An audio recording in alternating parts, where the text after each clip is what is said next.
सभी लोगों को मनाता। आज मूसा सुख उपवास में 36वें दिन में प्रवेश किए। प्रभु को धन्यवाद देते हुए 36वें अध्याय में हम लोग आगे बढ़ेंगे। 36वां अध्याय 1 से लेके 3 तक कोई पढ़े।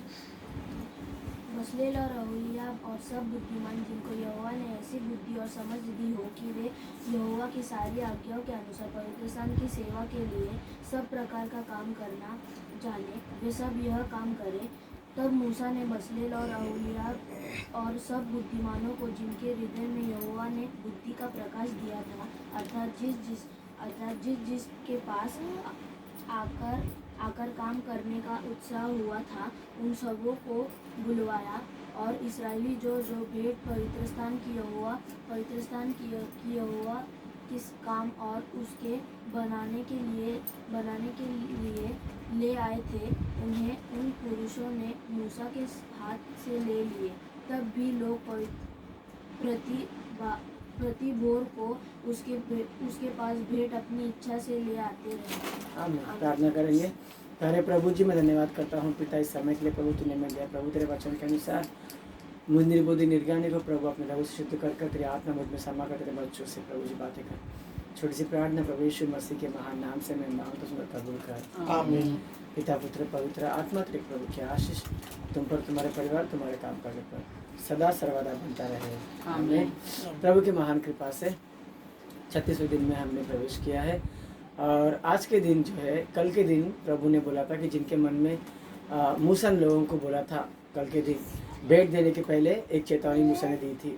और वो चेतावनी ये है कि 6 दिन तो अपने लिए कार्य करो, 7वें दिन तो प्रभु के भवन में आना भूलना नहीं करके। और चेतावनी ये प्रभु ने दी थी उनको, मूसा ने लोगों को दी थी। इसके बाद मूसा ने कहा कि अगर तुम ये आज्ञा मानते हो, उसके बाद क्या करो, मंदिर के पवित्र काम के लिए तुम सभी लोग जिसके मन में इच्छा होती है वो लोग क्या करो, भेंट लेकर आओ करके प्रभु ने किया है। उसी तो जो भी जिसके मन में परमेश्वर ने तुमको प्रेरणा देता है, वो अपने मनों से क्या करो बोलता है, भेंट पवित्र मंदिर के लेकर आओ करके आज्ञा देता है, चेतावनी देता है। उसके बाद लोगों ने क्या कर दिया, इस अध्याय में भेंट लाना शुरू कर दिया। और भेंट उन लोगों ने भेंट कहाँ लाना है ये मूसा ने बताया नहीं कि भेंट कहाँ लाए, किसको दे। क्योंकि अभी तो देखो, सबसे पहले तीसरे अध्याय में मूसा अकेला था, चौथे अध्याय में हारून भी आ गया। अब आते आते युद्ध के टाइम में यहोशू भी आ गया। अभी आते आते बसलेल भी आ गया। अब बसलेल को भी प्रभु ने दर्शन देके बात किया था। बसलेल के बाद में और एक आया, कौन आया, अहोलियाब भी आ गया। हाँ, तो अभी बसलेल अहोलियाब ये लोग तो मंदिर के काम के प्रभु ने चुना उनको, ठीक है। वो लोगों को प्रभु ने प्रज्ञा विवेक का ज्ञान दिया, प्रभु खुद उनको चुन के लाया है। हाँ, तो इसी तरीके से परमेश्वर जो है उनसे बात करके अलग से दिया है।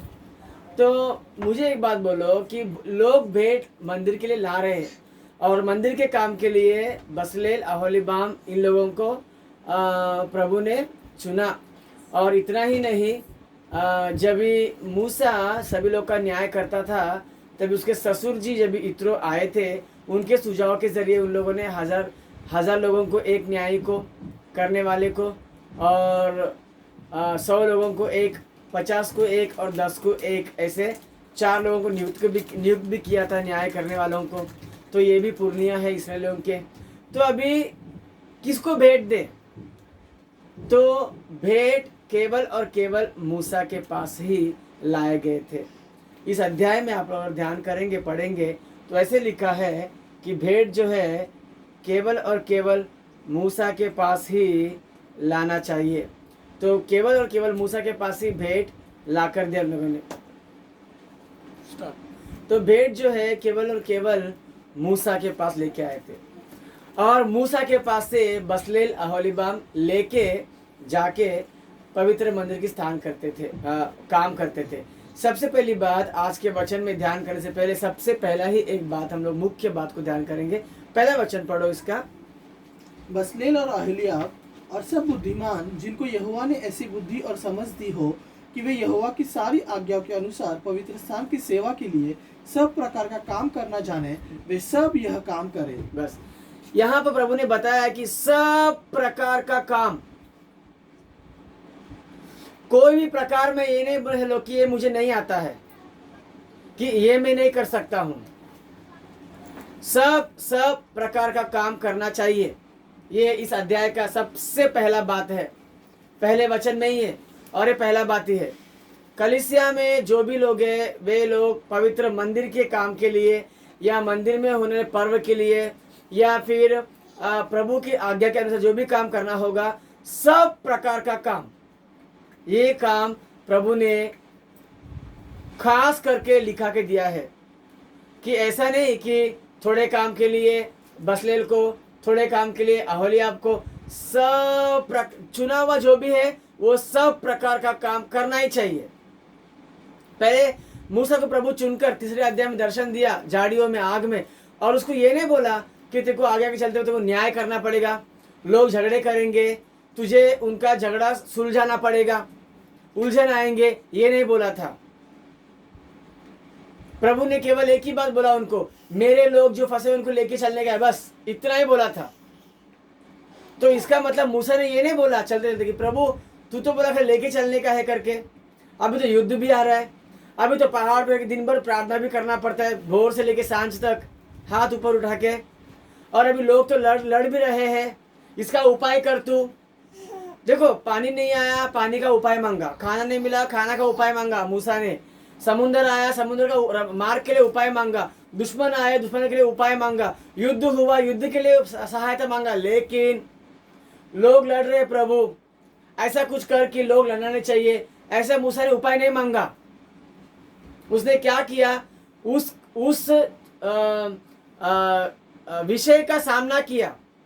ससुर जी उसके बोलते थे कि सुबह से शाम तक तू बैठ रहा है, वो अपना परिवार छोड़ के, बच्चे छोड़ के, उनके मामलों में वो सुबह से लेकर शाम तक बैठता था। लेकिन क्यों इस बात ने प्रभु की सहायता नहीं मांगी वो, कि प्रभु ये लोग इतना लड़ रहे आपस में, इनका न्याय क्या दिन भर करने का, तो ऐसा कुछ उपाय दे, सहायता कर कि ये लोग लड़ न सके। नहीं मांगा उसने उपाय, क्योंकि जो काम इंसानों को करना है वो करना ही है। और मूसा ने ये भी नहीं बोला कि प्रभु दिन ब दिन काम बढ़ते जा रहा है, सब प्रकार का काम मूसा को भी करने का है, सब प्रकार का काम बसलेल को भी करने का है, और सब प्रकार का काम ओहोलीयाब को भी करने का है, और सब प्रकार का काम सभी को करने का है, और सभी को सब प्रकार की भेंट लेके आने का है, सब प्रकार का भेंट लेके आने का है सभी लोगों को। कोई भी ये नहीं सोचना चाहिए कि ये मेरे पास ये है तो मैं ये नहीं दूं, ये नहीं है तो मैं नहीं दूं, ये है तो मैं यही दूं, नहीं, सब प्रकार की भेंट लाना है प्रभु के सामने और सब प्रकार का काम करना है करके पहले वचन में ही प्रभु ने दर्शाया है। कितना अच्छा लगता है सुन के कि सब प्रकार का काम करना चाहिए। तो ये करने के लिए बुद्धि कौन दिया है? प्रभु ने दिया है। तो प्रभु की बुद्धि प्रभु के लिए इस्तेमाल होना चाहिए, प्रभु का काम प्रभु के लिए इस्तेमाल होना चाहिए। तो दोस्तों ये समझ लो आज से कि पवित्र मंदिर जब निर्माण होता है, कलीसिया जहाँ चलता है, मंदिर में जब सेविका का काम शुरुआत होता है या सेवा चहल पहल होना शुरू होता है, सब प्रकार के काम सभी लोगों को करने के लिए आगे आना चाहिए, कोई पीछे नहीं हटना चाहिए। मैं बहुत से लोगों को कलीसिया में, अपने कलीसिया में देखा है, कोई कुछ काम होगा ना तो कोई लोग चुपके से सटक लेते हैं, जैसे कि हम लोग को मालूम नहीं पड़ता है। हम लोग को मालूम पड़ता है, अरे हम लोग भी तो बचपन से बड़े हो गए, हम भी कलीसिया में काम करते थे, ठीक है। चुप के किसको कानों कान खबर नहीं होती, वैसे चुपके से सटक जाते हैं, काम से बच के निकल जाते हैं या कोई बहाना बोल लेते हैं। लेकिन यहाँ पर इनमें इतनी एकता आई दोस्तों, इन्होंने कोई बहाना कुछ नहीं बोला, सभी लोग सब भांति का काम करना शुरुआत कर दिया और दिल से करने को अपने आप आगे आए दोस्तों। और ये एकता कहाँ से आया पता है? उस दिन जब प्रभु ने कहा कि तुम बहुत हटरे लोग हो, मैं तुम्हारे बीच में नहीं आऊँगा। उस गलती को लोगों ने जो किया था ना, बछड़े को बना के प्रभु का मन दुखाया, और उस दिन जो पछताया उन लोगों ने दोस्तों, उसके बाद से इनका जीवन जो है प्रभु के मंदिर के काम करने के लिए उपयोग में आ गया, समर्पित सद्भावना आ गया इनमें, इसके लिए कोई थकावट का बहाना नहीं कर रहा है, कोई परिवार बच्चों का बहाना नहीं कर रहा है, और कोई मुझे काम नहीं आते का बहाना नहीं कर रहा है। सभी लोग सब प्रकार के भेंट लेके आ रहे हैं, और सभी लोग सब प्रकार का काम करने के लिए प्रभु ने पहले ही चेतावनी दी है। सब प्रकार का काम, सब प्रकार का काम। आप लोग को पता है, मंदिर में अगर मंदिर बन रहा है, उसमें हर एक का हाथ का काम मदद मिले, तो क्या प्रभु भूल सकता है उस काम को? क्या प्रभु उनको आशीष नहीं देगा? जरूर देगा प्रभु उनको आशीष। क्या मूसा को प्रभु ने आशीष नहीं दिया? क्या मूसा की शादी नहीं हुई? क्या मूसा के बच्चे नहीं हुए? हाँ? क्या प्रभु उसके साथ साथ नहीं है? क्या प्रभु ने मूसा को सब में बड़ा नहीं बनाया? मूसा के भाई को प्रभु ने छोड़ा नहीं है। केवल मूसा को ही नहीं, मूसा को प्रभु ने चुना, उसके बाद उसका भाई है ना हारून, हाँ, हारून को चुना, उसके बच्चों को चुना, हाँ, सभी लोगों को प्रभु ने क्या किया? आशीष दिया है। तो वैसे ही मंदिर के काम के लिए कोई कभी पीछे नहीं हटना चाहिए, और मंदिर के भेंट के लिए कोई कभी पीछे नहीं हटना चाहिए। हर प्रकार का भेंट और मैं आपको हमारे परिवार का एक आपको उदाहरण देता हूँ, गवाही देता हूँ। जब भी बड़े पास्टर जी, उनके पिताजी और उनकी पत्नी जब सेविकाई करते थे, तो तभी हर साल जो आप लोग नवंबर मीटिंग देखते हैं, मैदान में होता है बाखूबी, वैसे एक छोटे से हॉल में होता था। उस समय भी सभी लोग क्या करते थे? भेंट लेके आने के लिए आज्ञा देते थे। तो हम तभी इतने गरीब थे, बहुत गरीबी थी, और कुछ देने के लिए कुछ भी नहीं था। तो अम्मा जी ने क्या किया? हम तभी मुर्गियाँ पालते थे। तो अम्मा जी ने क्या किया? पैसे नहीं हमारे पास, मैंने पाला हुआ मुर्गी करके एक मुर्गे को, मस्त बड़ा मुर्गे को लाके भेंट के रूप में दे दिया। हाँ, तभी दिया, तभी वो बड़ी पास्टर अम्मा जी थी, अभी की पास्टर अम्मा नहीं, बड़ी पास्टर अम्मा जी, उन्होंने थोड़ा सा मन मुटाव किया कि इसका हम लोग क्या करेंगे करके। तो उस तरीके से यानी कुछ ना कुछ तो दिया। तो सभी में गरीबी होती है, लेकिन हर गरीबी में भी प्रभु क्या करता है? वो हल निकालता है। मैं आपको बताऊं, एक विधवा, हाँ, भेंट देने के बारे में बोलता हूँ। एक विधवा जो है वो बहुत गरीब थी, उसके पास एक मुट्ठी भर आटा था और कुप्पी में थोड़ा सा तेल था। उसको लगा कि मैं एक रोटी बनाएगी और मैं और मेरा बेटा खा के हम लोग क्या हो जाएंगे? मर जाएंगे करके उन्होंने फैसला किया। फैसला करने के बाद प्रभु ने एक नबी एलिया को उसके पास भेजता है, बोलता है जा, तेरे पोषण के लिए मैंने एक विधवा को आज्ञा दी है। और विधवा को पता ही नहीं। प्रभु ने क्या किया? प्रभु ने आज्ञा दिया है उस विधवा को। हाँ, तो वैसे ही उस आज्ञा के अनुसार वो जो एलिया नबी है वो चला गया उसके पास। हाँ, जाने के बाद में वो बोलता है कि मुझे एक रोटी लेकर, तो बोलता है यहोवा के जीवन की शपथ खा के मैं कहती हूँ, तेरे दास के पास मुट्ठी भर आटा और कुप्पी में जरा सा तेल के सिवा और कुछ भी नहीं है करके परमेश्वर कहता है। ये वचन पढ़ने का है। दूसरा राजा उसका 17 अध्याय उसका 13 वचन पढ़ेंगे।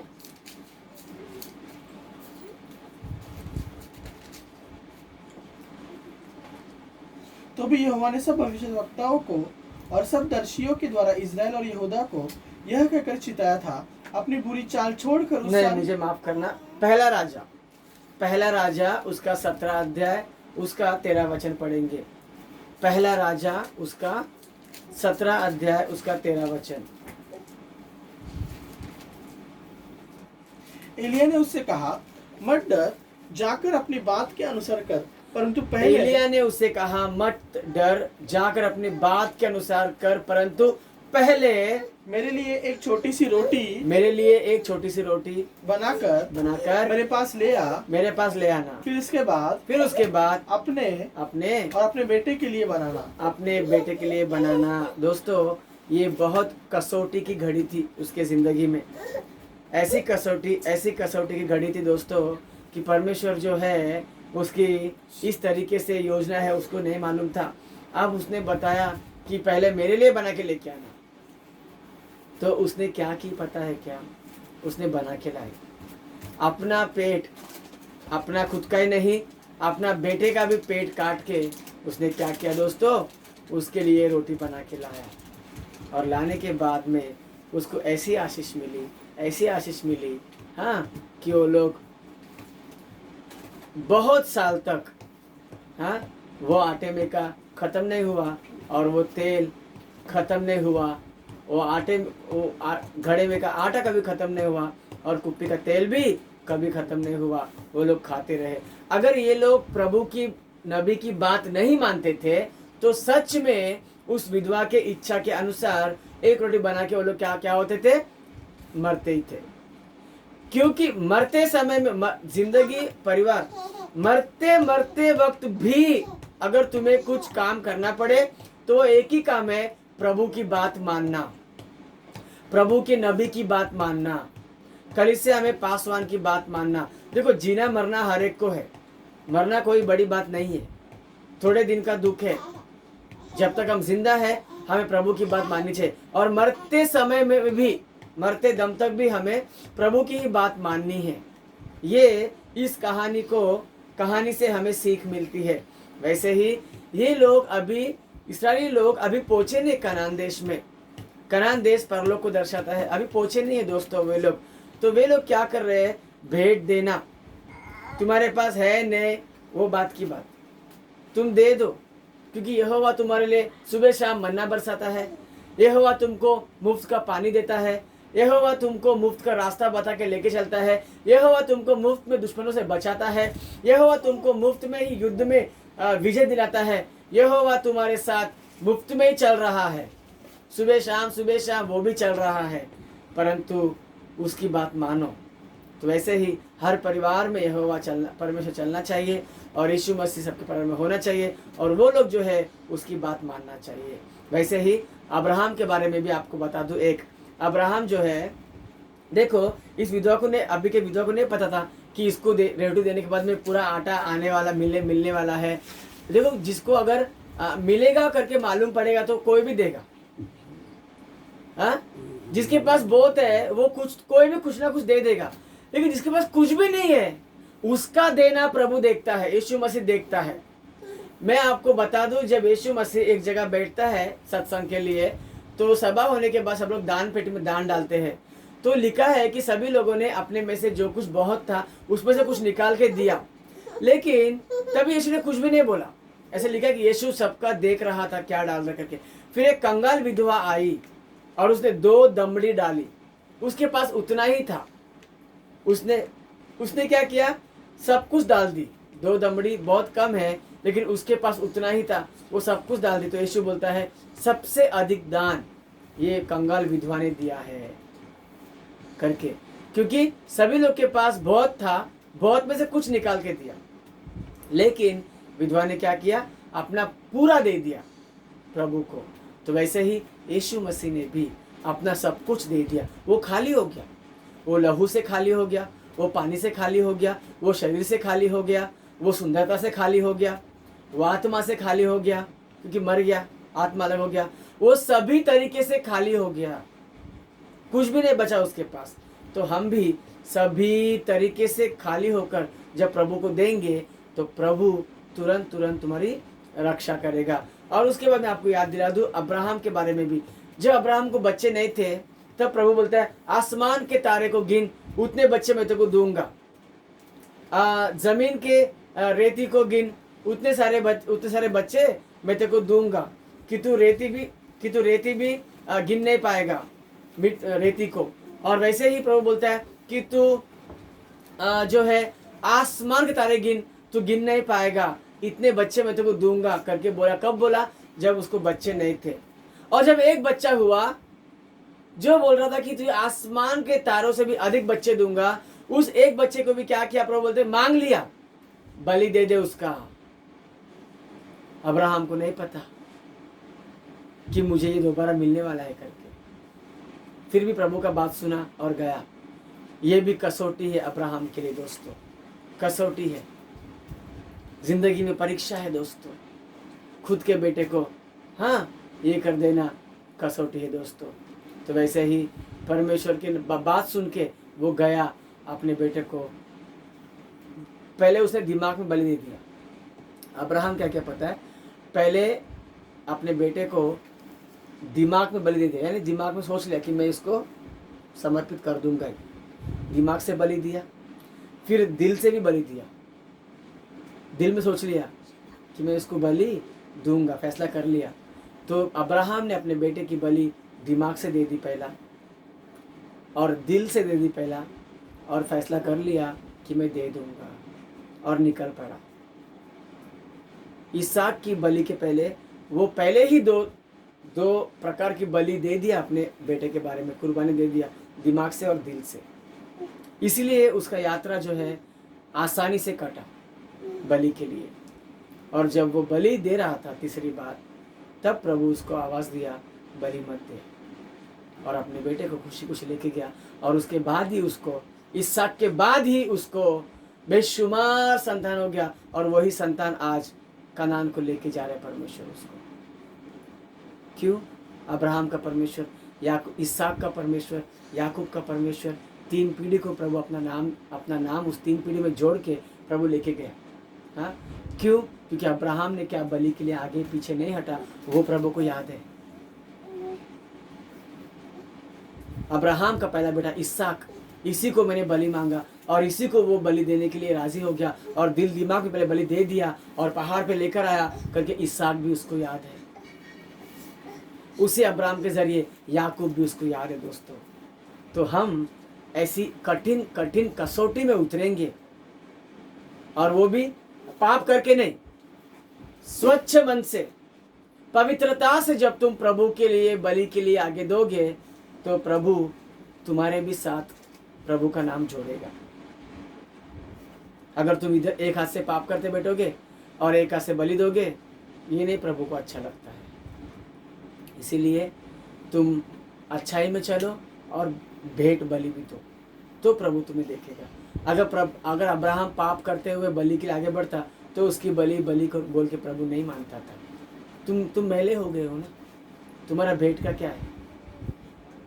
जब तुम मैले हो तो तुम्हारी भेंट कबूल करने की बात कहाँ से आती है? हिंदी में कहावत है, ध्यान से सुनो।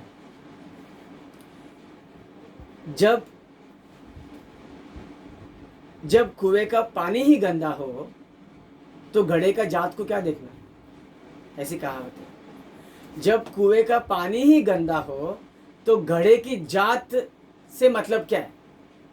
तो ऐसे ही तुम्हारे काम जब भी पवित्रता, तुम्हारे कार्य जब भी पवित्रता से होंगे, तो तुम्हारी बलि भी गिरी जाएगी। अगर तुम्हारे काम में पवित्रता नहीं, तो तुम्हारा जो बलि है वो भी नहीं गिना जाएगा। बहुत से सोचते हैं कि हम दशमांश देते हैं, हम दान देते हैं, हाँ, हम प्रभु के लिए काम करते हैं, मंदिर में झाड़ू मारते हैं, मंदिर में पोछा मारते हैं, हाँ, लेकिन तुम्हारा जो कार्य, पोछा झाड़ू यहाँ तक अच्छा है, लेकिन झाड़ू पोछा करने के पहले क्या करते हैं? झाड़ू पोछा करने के बाद क्या करते हो? मंदिर में साफ करने के बाद घर में तुम कैसे रहते हो? तुम्हारे दिल में भी वही समर्पित भावना है क्या? नहीं है। तो इस तरीके से जो है परमेश्वर देखता है दोस्तों। तो इसीलिए तुम देखो, जब ये लोग गलत काम किया था, इसलिए लोग बछड़े को लाके और उस बछड़े के सामने नाचना गाना शुरू करके उसको बलि देके शुरुआत किया था, तब प्रभु उनको ये काम नहीं बोला था।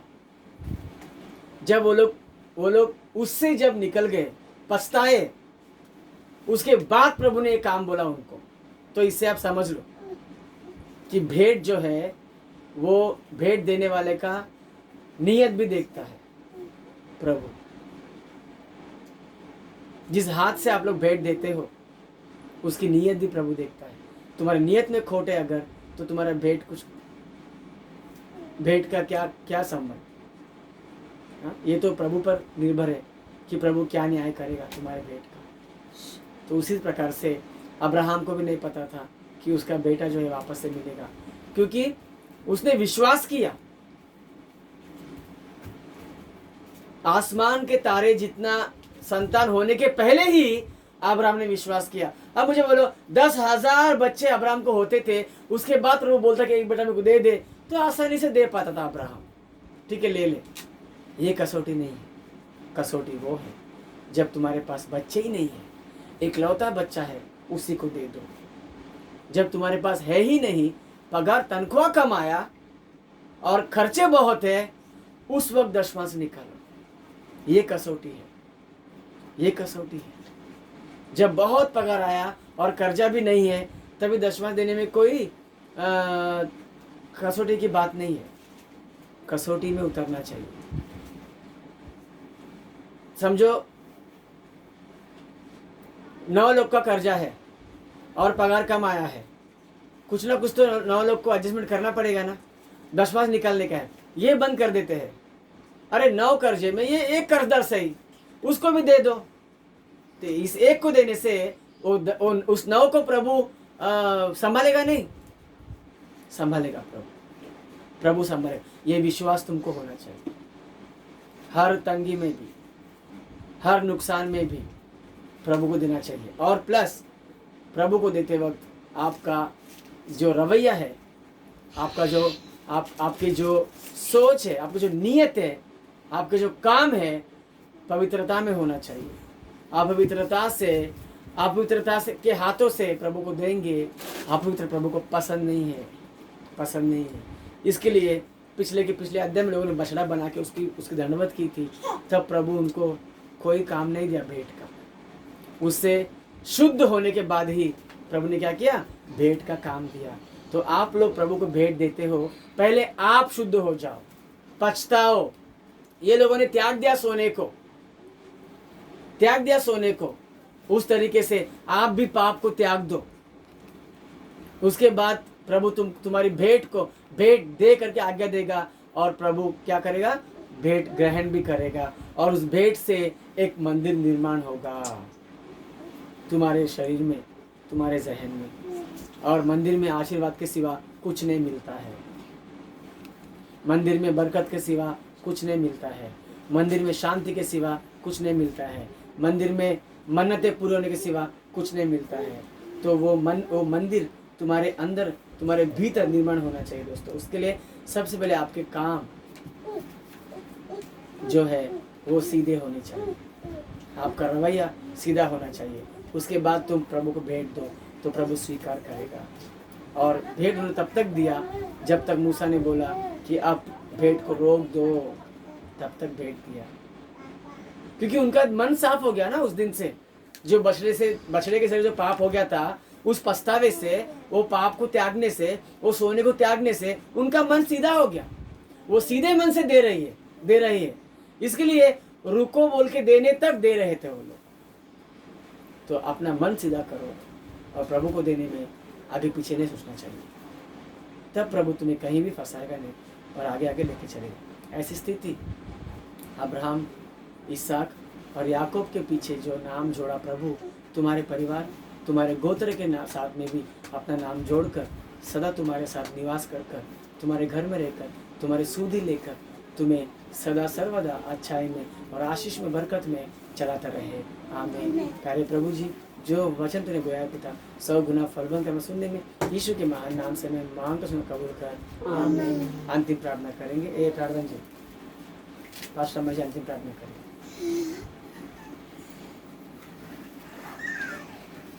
इटो चीज़ नहीं దేవానికి స్తోత్రం. పరిశుద్ధ ప్రభా, ప్రేమగల తండ్రి, దేవానికి వందనాలు తెలియజేసి నీకు తన విషయం సమయం బట్టి కృతజ్ఞతలు వందనాలు తండ్రి ప్రభా. మొదటి దినముద్రకు ఇంతవరకు ప్రభా ఎస్ఐ మరి వాక్యానుసారంగా మమ్మల్ని అన్ని విషయాన్ని కృతజ్ఞతలు వందనాలు తెలియజేసిన వాక్యాన్ని ఇప్పటికీ మేము ప్రార్థిస్తున్నాం తండ్రి ప్రభా. మరి వినిచిన ప్రతి ఒక్క బిడ్డల్ని దీవించి ఆశీర్వదించి ప్రభా, మాకు ఎంత మంచి ఆహారం ఇచ్చినదని కృతజ్ఞతలు వందనాలు ప్రభా. ఎస్ఐ ఆ విధంగా నడుచుకున్నట్టుగా ప్రభా, ఏ విధంగా మరి వాక్యం చెప్పి ఉన్నారో ఆ ప్రభా, ఆ విధంగా మరి సేవకుల ద్వారా ప్రభా మాకు చెప్పి ఉన్నారు. నీ కృతజ్ఞతలు వందనాలు ప్రభా. మరి ఏ విధంగా నడుచుకోవాలి, ఏ విధంగా ఉండాలి, ఏ విధంగా ప్రవర్తించాలి, ఆ విధంగా చెప్పి ఉన్నారు. దాని ద్వారా వాక్యానుసారం మీరు నడుచుకుంటూ నీ కృపణించి ప్రభా, వింటున్న ప్రతి ఒక్క బిడ్డల్ని దీవించి ఆశీర్వదించున్నాడు కొంచున్నాను తండ్రి. ఎవరైతే ప్రభా మరి ఆన్లైన్ దగ్గర వింటున్నారు వారి బిడ్డలు కూడా దీవించి ఆశీర్వదించున్నారు. ప్రతి ఒక్క బిడ్డలు ఆశీర్వదించి ఆశీర్వాదం పొందుటకు నీ కృప దయచేసి కొంచెం కుడి వచ్చిన ప్రతి ఒక్క బిడ్డలను దీవించి ఆశీర్వదించి ఇక చిన్న ప్రార్థన అస్సలుగా పెంచుకుంటూ ప్రభు ఇస్తున్నాము ప్రార్థించి కొంచెం నామ తండ్రి आमीन। हे पिता तू जो स्वर्ग में है, तेरा नाम पवित्र माना जाए, तेरा राज्य आए, तेरी इच्छा स्वर्ग में पूरी होती है वैसे पृथ्वी पर भी हो। आज हमारे प्रतिदिन का आहार हमें दे, जिस प्रकार हमने अपने अपराधों को क्षमा किया उसी प्रकार तू भी हमारे अपराधों को क्षमा कर, और हमें परीक्षा में न ला परंतु बुराई से बचा, क्योंकि राज्य पराक्रम और महिमा सदैव तेरी है। आमीन। प्रभु यीशु लोगों की जय हो, इब्लीस के कामों का नाश हो। प्रभु यीशु लोगों की जय हो, इब्लीस के कामों का नाश हो। प्रभु यीशु लोगों की अनंत जय हो, इब्लीस के कामों का अनंत सर्वनाश हो। हालेलुया हालेलुया हालेलुया, स्तुति स्तुति स्तुति। आमीन आमीन आमीन। आशीष लेंगे। पिता पुत्र पवित्र आत्मा त्रिएक प्रभु के आशीर्वाद अपने मंदिर के काम पूरा करने के लिए जैसे उनको इस्तेमाल किया, जैसे हमको, हमारे घराने को, हमारे परिवार को इस्तेमाल कर आशीष देकर सदा हमें उन्नति बरकत में और अच्छी सेहत में सदा सर्वदा प्रभु चलाता रहे। आमीन आमीन आमीन। सभी लोगों को वंदन।